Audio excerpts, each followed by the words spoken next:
Yo pensé que me parece como si estuviéramos, recuerdo cuando comenzamos y aquí estamos ya. Quisiera terminar la conferencia leyendo del Evangelio de Lucas, del último capítulo de Lucas, capítulo 24, comenzando en el versículo 46, y dice así: Entonces él les dijo, así está escrito, que era necesario para el Cristo sufrir y levantarse el tercer día, y que el arrepentimiento y la remisión de pecados fuera predicado en toda nación, comenzando en Jerusalén. Y ustedes son testigos de estas cosas. Y aquí yo enviaré sobre vosotros la promesa de mi Padre, pero vosotros permaneced en la ciudad hasta que seáis investidos con poder de lo alto. Y entonces Lucas responde con esto en su evangelio. Entonces él los condujo fuera de la ciudad hasta cerca de Betania y alzó sus manos y los bendijo. Y aconteció que mientras los bendecía, se separó de ellos y fue llevado arriba al cielo. Ellos entonces, después de adorarle, regresaron a Jerusalén con gran gozo y estaban siempre en el templo alabando a Dios. Amén. Vamos a orar. Padre y nuestro Dios, nosotros al considerar lo que es aquello que nunca debemos rendirnos, que no debemos tener concesión a aquellas cosas que tú nos has dado en tu palabra, te pedimos para que el mismo Espíritu Santo que inspiró a esta palabra escrita, que venga e ilumine nuestro entendimiento, que tome la fuerza de esas palabras y atraviese nuestras almas con ella, de manera tal que tengamos más coraje, que seamos animados, que nosotros podamos ser llenos de poder para mantenernos firmes por la verdad de tu palabra. Y te lo pedimos en el nombre de Jesús. Amén.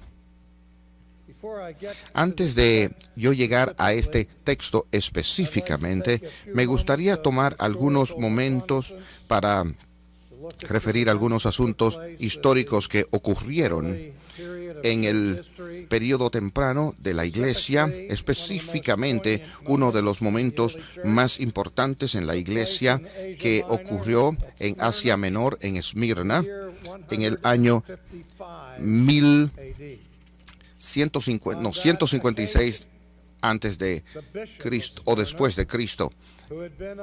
Entonces el arzobispo de Esmirna, que había sido seleccionado por un hombre que él había conocido cuando él era joven, ya en Éfeso, un hombre que lo había enseñado, que le había enseñado y finalmente lo había entrenado y lo había puesto como el arzobispo de Esmirna, el apóstol Juan.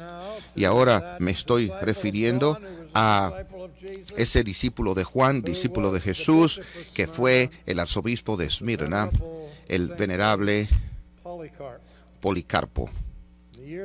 En el año 156, durante el reino del emperador Marcos Aurelio, el arzobispo de Esmirna, Policarpo, fue arrestado en su propia ciudad y fue traído delante del procónsul Quadratus, representando al emperador, y allí él fue enfrentado, fue sometido por los cargos de ser un cristiano y haber levantado a la gente para el cristianismo y por lo tanto contra en la división de la Iglesia, la religión de Roma y particularmente la religión del culto del emperador.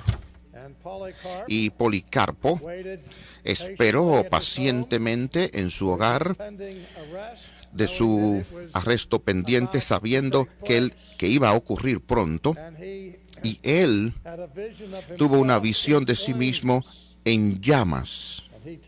Y él testifica que él escuchó una palabra desde el cielo diciéndole: Policarpo, sé un hombre. Algunos de ustedes, estudiantes de la historia, y pasando al siglo XVI, donde en Oxford, Inglaterra, donde habían allí los reformados, Latimer y Ridley, fueron arrestados y fueron ejecutados en Oxford en la estaca, quemados. Y dijeron: estamos atados al árbol. Y allí estaban las llamas. Mientras estaban allí, antes de que las llamas destruyeran esto, Latimer le dijo a su colega, y le dijo esta palabra famosa: seamos como un hombre. Play the man, Mr. Ridley. Las mismas palabras, por supuesto, que Policarpo tuvo esto en el segundo siglo. Play the man. Este Ridley, que por la gracia de Dios, esta misma llama que encendía una vela, incendió Inglaterra con una llama y un fuego que nunca podía ser extinguida, y siguió después de esto y fue quemado después de haber quemado a estos dos hombres. Así que, volviendo a donde estábamos, a Esmirna, cuando Policarpo fue puesto bajo arresto y traído por los que lo habían capturado a oír delante del procónsul Quadratus, y entonces llevado a la arena donde estaban las estradas llenas de una multitud hostil contra Policarpo, incluyendo a judíos locales que habían resentido por la enseñanza cristiana de Policarpo, y de paganos que también lo aborrecían por la misma causa. Así que el procónsul, por un lado, no quería hacer este hombre un mártir, haciéndolo más amado por la gente, pero también él tampoco se sentía bien en ejecutar a un hombre tan viejo. No sabemos cuántos años Policarpo tenía, pero nosotros sabemos que por lo menos tenía 86. Algunos dicen que eso era exactamente su edad, pero su respuesta al procónsul indica que podía ser mayor de 86 años de edad. Así que allí le dijo el representante del emperador que negara a Cristo, que se retractara de su cristianismo.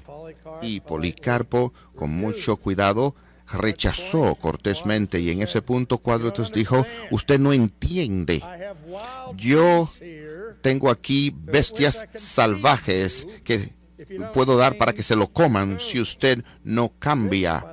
Esto, por supuesto, fue después de Roma, después que ellos habían quitado la ejecución, dándole gente a comer a los leones. Fue mejorado quemándolos en la estaca, pero cualquiera que sea el caso, simplemente me maravillo si estos leones que estaban allí tenían una conversación entre ellos, precisamente una conversación entre ellos como leones, allí diciendo el león alfa al otro: bueno, a menos que este tipo no se retracte o que el procónsul escoja otra forma de ejecución. Recuerda nuestros abuelos león, que tuvieron que enfrentar individuos como este en los días antiguos, cuyo nombre era Daniel. Así que yo estoy seguro de que esas bestias que estaban allí en una cueva no querían tener que enfrentar a Policarpo, porque nada sería más formidable que un hombre de esa fortaleza de carácter. Imagínense un león allí en los dientes de Policarpo. Un león no tendría opción, pero con esa amenaza por Quadratus, y Policarpo rechazó. Entonces él dijo: muy bien, entonces te voy a quemar en la estaca con fuego.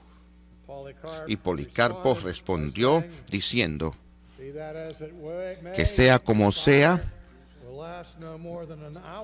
el fuego no durará más de 1 hora y entonces será apagado, pero el fuego que tú enfrentas ahora bajo el juicio de Dios nunca se apagará. Quadratus entonces no le gustó eso y otra vez dijo, bueno, tú puedes librarte si tú simplemente haces esto, si tú simplemente dices con respecto a los cristianos, fuera con los ateos, porque los cristianos eran considerados ateos así porque ellos no creían en la religión del imperio. Así que entonces Policarpo dijo, bueno, estoy contento de volverme a los paganos, y le dijo, apártense de los ateos, señalándolos. Por lo tanto, eso enfureció más a Quadratus y por lo tanto ordenó la ejecución de Policarpo, haciendo que lo quemaran en la estaca, por lo que esto lo llevaron al centro de la arena, y allí entonces vinieron con clavos para clavarlo a la estaca para que no huyera del fuego, y él dijo, no necesitan clavos, yo me voy a quedar aquí y voy en lugar de retractarme. Así que en lugar de clavos lo amarraron con una soga y lo amarraron así a la estaca. Y entonces encendieron el fuego, y esto viene a ser que ellos se llevaron el fuego se llevó otro testigo en la historia. Las llamas fueron apagadas de tal manera que fueron alrededor de Policarpo, pero no lo tocaron, no le quemaron para nada. Así que, frustrado, el ejecutante tomó una daga y se la clavó en el pecho de Policarpo y lo mató. Y una vez más la tradición dice que vino tanta sangre de su pecho que apagó el fuego a sus pies. Ahora bien, algo como tan destacado que esto haya sido, esto pudo haber sido fácilmente evitado cuando Policarpo fue arrestado. Mientras se lo llevaban a su audiencia ante Quadratus, a él se le dijo, todo lo que tienes que hacer para escapar a todo esto es decir 2 palabras. Y si las dices, tu vida, tu ministerio y todo lo que significa esto va a sobrevivir. Yo me imagino cuántos de ustedes saben cuáles eran esas 2 palabras que él tenía que decir para salvar su vida. Todo lo que tenía que decir era Kaiser Curious. Kaiser Curious. César es Señor.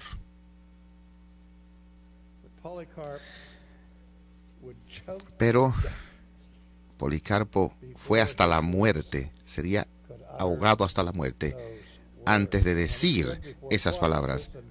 Y al decirlo ante de Quadratus, y él le preguntó que negara a Cristo, él dijo, mire, durante 86 años yo he servido a Cristo. Y en todos esos 86 años, Él nunca me ha abandonado. Así que, ¿cómo puedo yo abandonarle? 2 palabras. Kaiser Curious. César es el Señor. Y su vida hubiese sido perdonada, librada.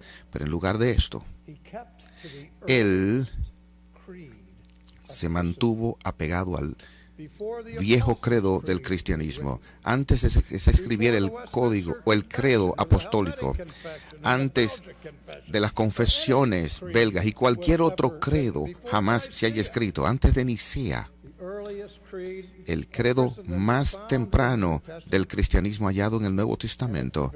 Y es muy sencillo este credo, que dice: Jesús, ho, Kyrios. Jesús es el Señor.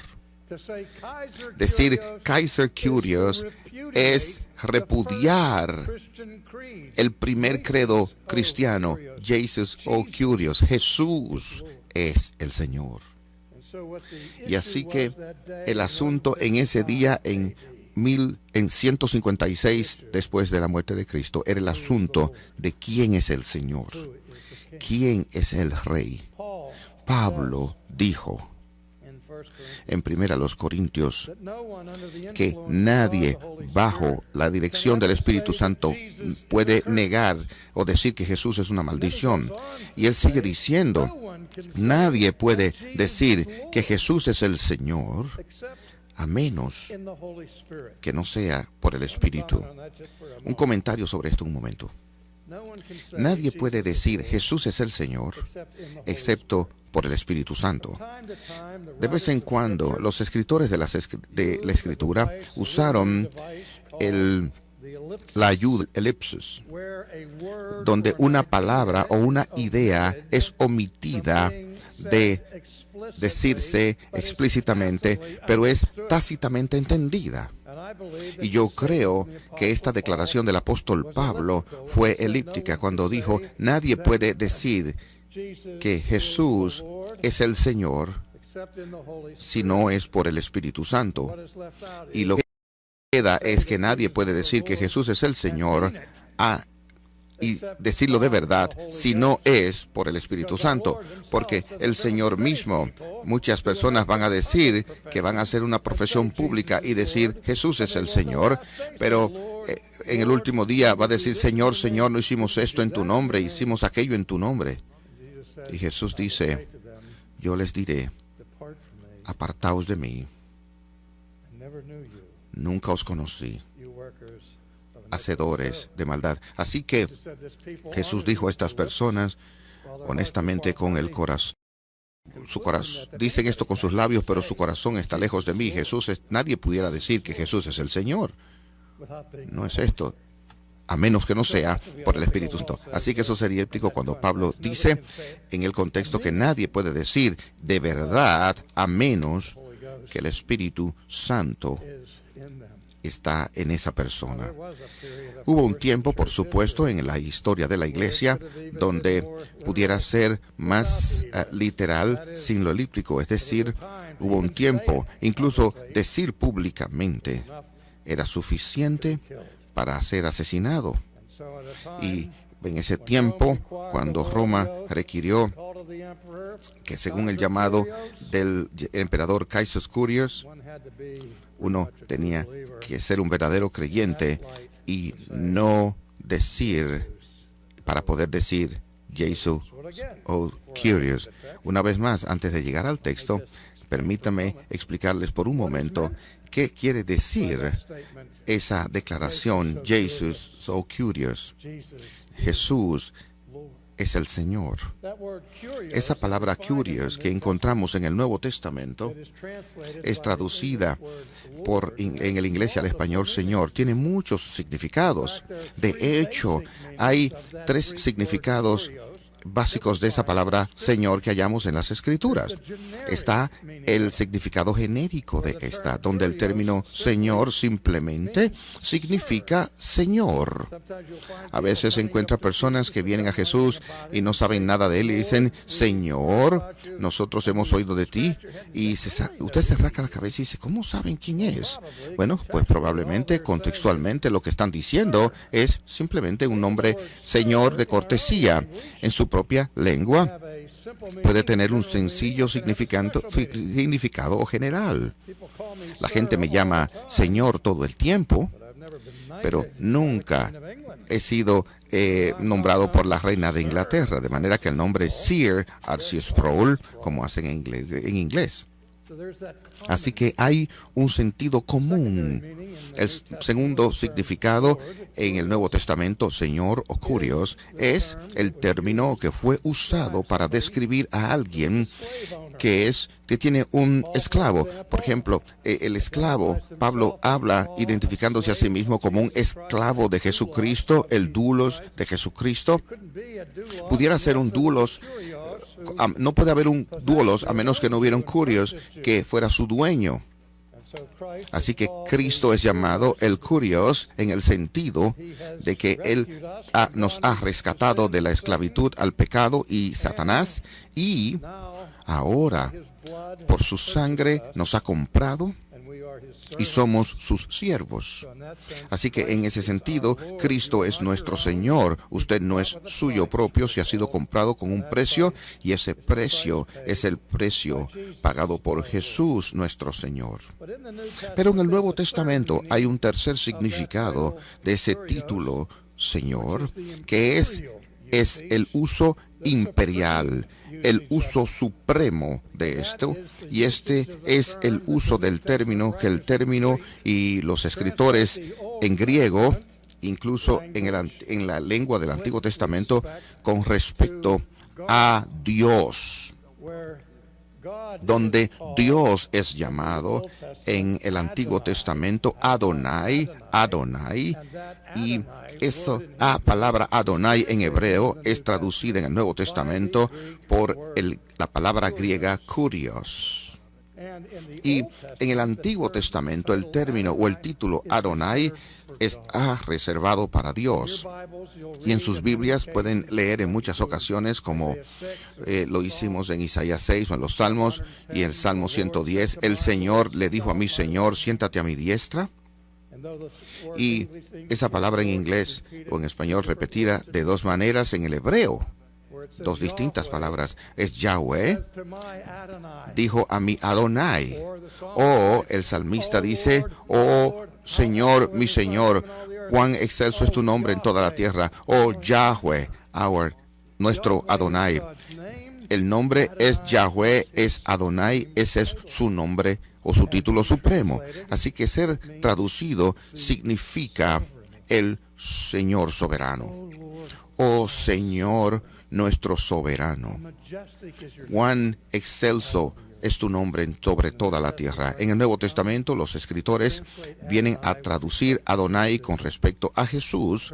El término kurios tiene este significado imperial. Lo hemos escuchado muchas veces, y en Filipenses 2, cuando el apóstol Pablo escribe, hablando de Jesucristo, quien estuvo en la forma de Dios, igual a Dios, no lo tomó eso como algo a que aferrarse, sino que Él se vació a sí mismo, y así se despojó y vino en la forma de siervo, obediente hasta la muerte. Por lo tanto, Dios lo ha exaltado y le ha dado un nombre, el nombre que es por encima sobre todo nombre. ¿Y cuál es ese nombre? ¿Cuál es el nombre que es sobre todo nombre? Algunas personas cometen un error, porque Pablo está diciendo que el nombre de Jesús, toda rodilla se doblará. La gente dice, bueno, Pablo está diciendo el nombre, sobre todo nombre, es el nombre de Jesús. No, es el nombre de Jesús al que toda rodilla se doblará, porque Dios le ha dado a Jesús el nombre que es sobre todo nombre, el título kurios. De manera que el nombre de Jesús, ante ese toda rodilla se doblará y toda lengua confesará que Él es kurios, Él es el soberano, Él es el Señor, para la gloria de Dios el Padre. Ya hemos escuchado de Sinclair que solamente una vez en los evangelios escuchamos la palabra iglesia. El acento en la predicación de Jesús es la venida del reino.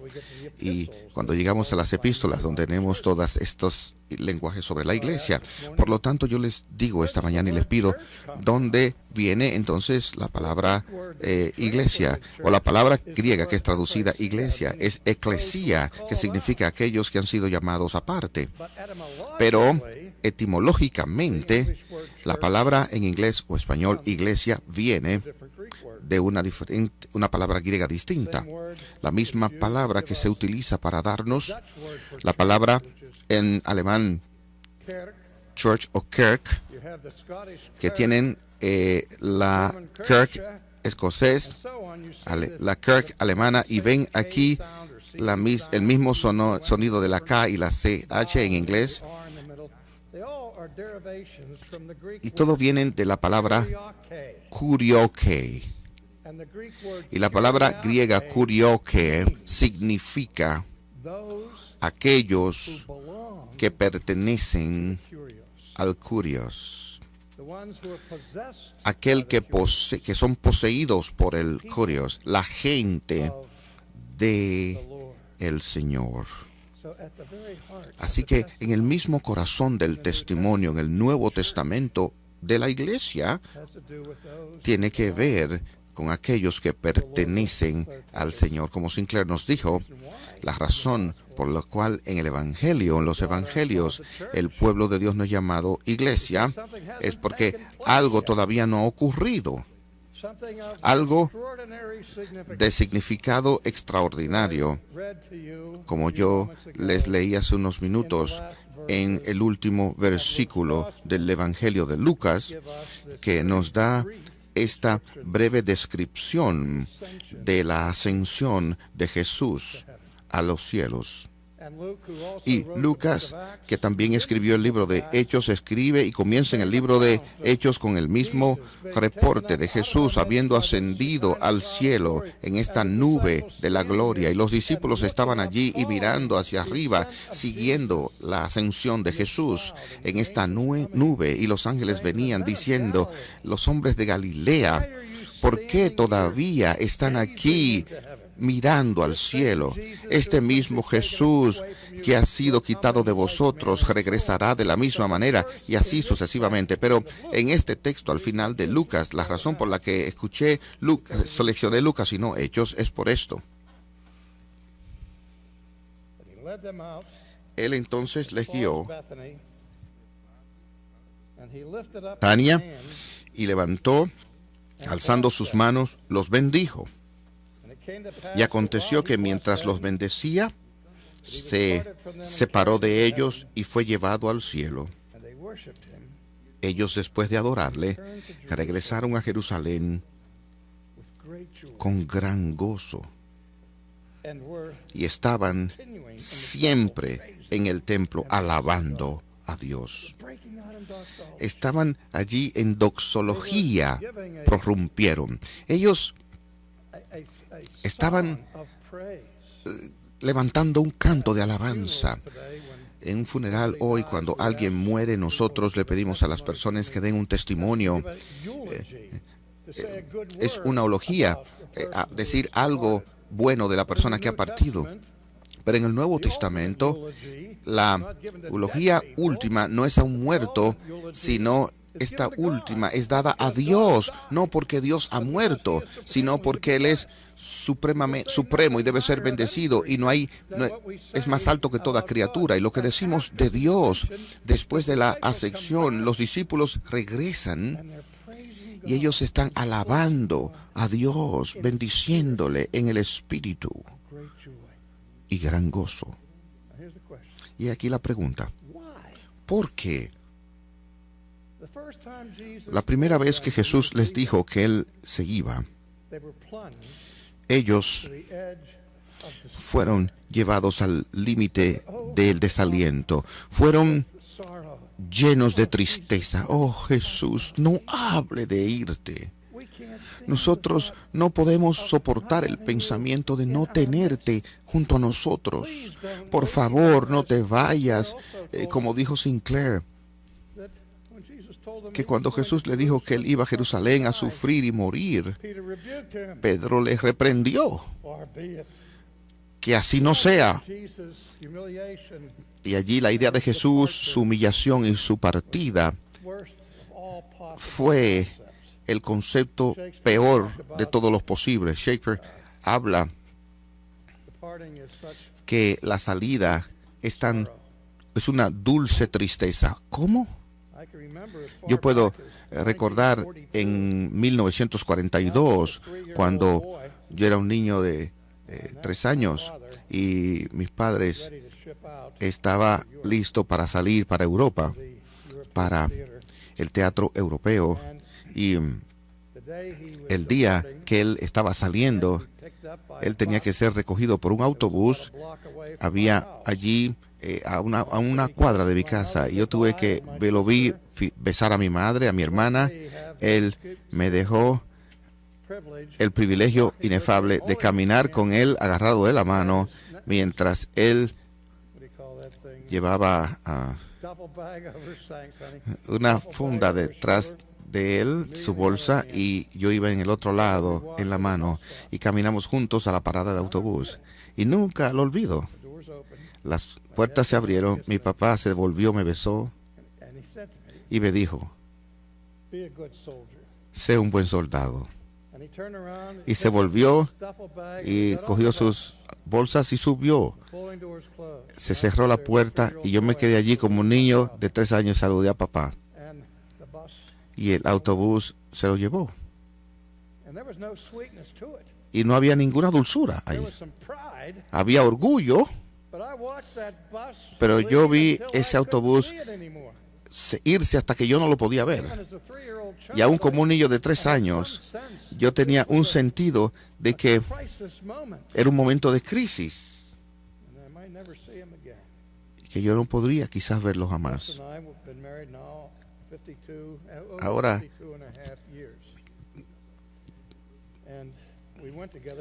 yo tenía 52 años de edad después de esto, así que él tenía esos años. Mi esposa me dijo esta mañana algo después de los años que tenemos juntos. Cuando íbamos juntos, en esos 6 años, 6 de ellos íbamos a escuelas diferentes, y ella fue a una escuela distinta, y ellos simplemente, la única vez que la veía, ella sería en tiempo de vacaciones. Y vino un tiempo en que regresaba a su escuela y yo manejé allá su universidad en Pittsburgh. Llegaba allí a ayudarla con sus maletas al autobús, y yo me paré y veía a mi amada montarse en el autobús, y yo la veía en ese autobús dejar la estación, y yo me quedaba allí hasta que yo no podía ver el autobús, y yo veía partir. Es algo triste. ¿Dónde está la dulzura? Y esto es lo que me sorprende de este texto, de que cuando Jesús se fue, los discípulos se pararon allí maravillados, mirando al cielo y mirando la gloria Shekinah, mirándole irse.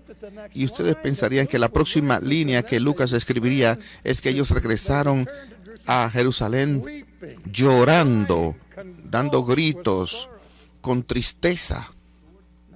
No. Ellos regresaron brincando. Ellos estaban felices, regocijándose. ¿Por qué se regocijarían? Ellos no se reían porque Jesús estaba yéndose.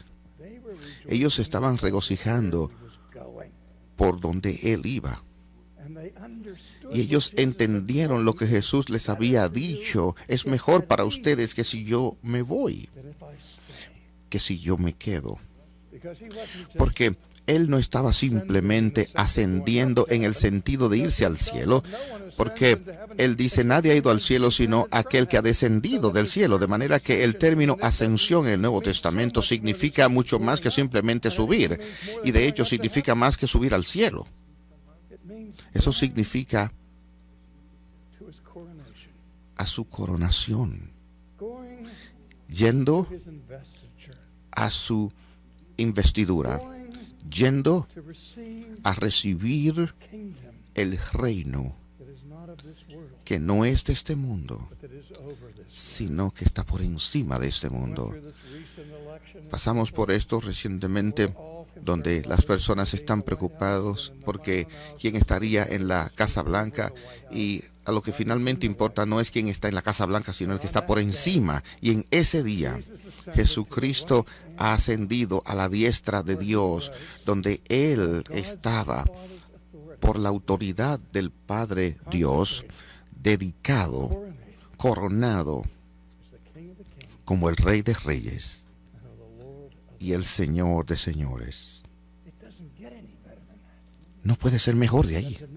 Saber que Jesús,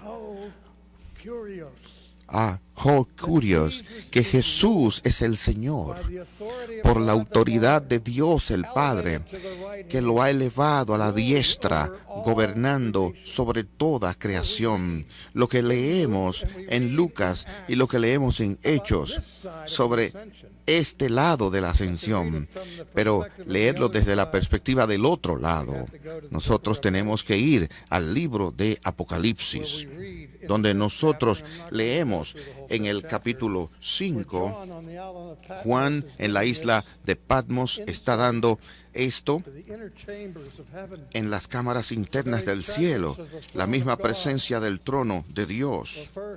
Se refiere que ellos miraron allí un león y vieron luego el cordero que fue entregado, sacrificado. Y allí se muestra todos los secretos en un libro. Este es el Cristo que ha ascendido, viniendo a los cielos, el otro lado del viaje. ¿Y cuál es la respuesta? Versículo 11 del capítulo 5. Y miré y oí la voz de muchos ángeles alrededor del trono, y de los seres vivientes, y de los ancianos. Y su número era millones de millones, millones de millones, que decían a gran voz: el Cordero que fue inmolado es digno, digno de tomar el poder, las riquezas, la sabiduría, la fortaleza, la honra, la gloria y la alabanza. Y a todo lo creado que está en el cielo y sobre la tierra y debajo de la tierra, en el mar y en todas las cosas que en ellos hay, oí decir: al que está sentado en el trono y al Cordero sea la alabanza, la honra, la gloria, al que está sentado en el trono y el poder, y al Cordero por los siglos de los siglos. Los 4 seres vivientes decían: amén. Y los 24 ancianos se postraron sobre sus rostros y adoraron al que vive por los siglos de los siglos. ¿No ven ustedes el canto de los ángeles, el canto de los mártires, el canto de la iglesia? Siempre es el mismo: Jesús, oh, Kyrios. No hay otro Señor, no hay otro soberano, no hay otro Rey. Y es nuestro deber ser testigos de nuestro Rey. Tú recibirás el poder, dice. Ustedes serán mis testigos, recibiréis poder para ser mis testigos en Jerusalén, Judea y los extremos de la tierra. Ningún cristiano nunca debe tener concesión sobre el señorío de Jesucristo. Vamos a orar. Padre, danos el coraje, la fe de Policarpo, el coraje y la fe de Latimer, de Rutiner, el coraje y la fe de los discípulos que siguieron a su Señor en el martirio en lugar de doblar sus rodillas al emperador. Perdónanos, oh Dios, por esos tiempos en que hemos negociado, concedido sobre nuestro rey por el lujo y la seguridad de las cosas de este mundo. Y ayúdanos a crecer en la plenitud, en la madurez, en Cristo, que podamos ser conformados a su imagen, de tal manera que en lo que bebamos, comamos, que todo sea para servir, bendecir y alabarle a Él, sin concesión.